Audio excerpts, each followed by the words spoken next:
You can't limit yourself to just politics. So what's on your mind? Okay. So we're here with Lars Larson, the great commentator on political issues. Let's start with what would you prefer to discuss, foreign policy or domestic policy? We can do either one or both. I like them all. Oh, okay. Well, let's start with foreign policy. Do you think that the government should liberate and protect foreigners? Is that, according to the Constitution, a proper function of the government? I think you're putting words in my mouth. I think that the first job of the United States government is to secure the safety and security of this country. If it ends up having the side benefit of having freed about 1 billion people on planet Earth in the last century or so, because in fighting for our own safety and security, we also happen to liberate a lot of people in a great many countries over the decades, I think that's a good thing. But the first purpose of U.S. foreign policy should be to ensure the safety and security of Americans. So liberating and protecting foreigners is not a proper function of the federal government, not by itself. According to the Constitution.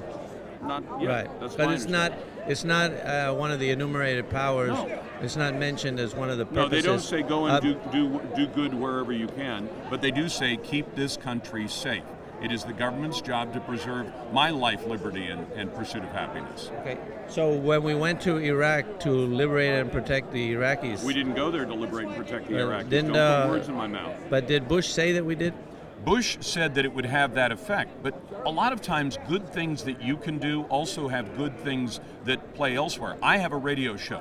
My producer, who's standing over there, has a job because I have a radio show. But if you ask me, did you get your radio show so that Tony King could have a job, I would say no. But it does have the side benefit that Tony King has a job. I understand. So we should only liberate and protect foreigners when it is necessary for our own defense. Well, I'm saying that it is nice to have that effect when we are ensuring the safety and security, but the United States has to have an interest in going to places outside of our country. When we went to Iraq, it was because the President believed, a majority of the Congress believed, Bill and Hillary Clinton both believed, the majority of our allies believed that Saddam Hussein was a real present threat to the United States, or would become one soon, and that he was seeking weapons of mass destruction. The fact that we can look back in 2020 in hindsight and say, we only found 500 tons of Yellow Cake uranium, we only found nerve gas, we only found a bunch of other things in that country that could be characterized as WMD, they say that's not enough to have justified it. The fact is you have to act on the information you have today. But did he have weapons of mass destruction or not? Yes. Well, what do you call nerve gas? Well, what do you call 500 tons of Yellow Cake uranium? That nerve gas was a threat to the United States. Could have been, sure. You know, if you're a foreign leader who has taken a position antithetical to the United States, and you say, one of your mechanisms may not be for you to use that weapon, but put that weapon in the hands of people who will use it against us. I have no doubt that you see the cooperation between Iran and North Korea. Do you think that North Korea with its nuclear weapon is a threat to the United States yet? No, but they sell weapons to other people and they buy hardware from other people. They buy missiles from Iran. They have nuclear weapons themselves.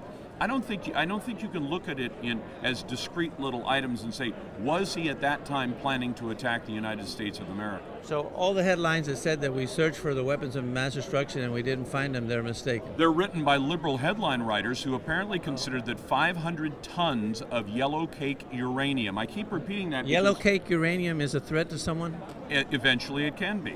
Well, but eventually anybody can be a threat to anybody else, right? Is that a reason to... I'm not going to argue with let me ask you a question. Well, then ask me a question. Okay, so because some country has Yellow Cake uranium, we're justified in attacking them? It depends on the totality of the circumstances. France has all kinds of nuclear material, but we don't think France is about to attack us. They have breeder reactors. Right. They do their own reprocessing. Do I think France is a threat? See, you're trying to frame the question as if somebody has nuclear materials, are they a threat? I don't think France is a threat, for the record. But nobody is a threat with the Yellow Cake uranium at that moment. Well, maybe in the future it's possible they have to make nuclear weapons, right? You don't want to hear the answer, do you? Yes, I do.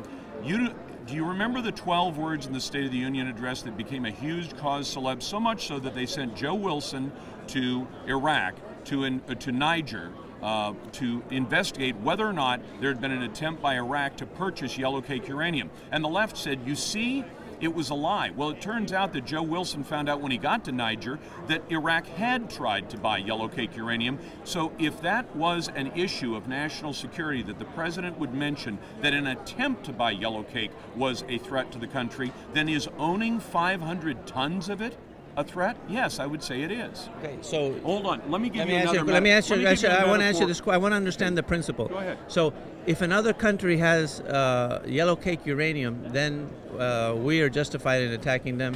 No. Well, no. what about other countries? You aren't listening because I said it takes the totality of the circumstances. Well, if I'm standing outside my house with a crowbar in my hand, I am not a danger. If I'm standing on a downtown street outside of a 7-Eleven with a crowbar in my hand, a police officer is perfectly welcome to entertain the idea that I might be planning to hit somebody over the head with it, because there's no legitimate explanation for why I'd have a crowbar in my hand standing on a downtown street in Washington, D.C. But there is a reason for me. I have to take this call. Excuse me. Okay. Hello, it's Lars. We're interrupted at the moment because Lars Larson is busy taking a phone call. Yes, of course. You need me? So, yeah. I can walk down there in about 2 seconds. Excuse me.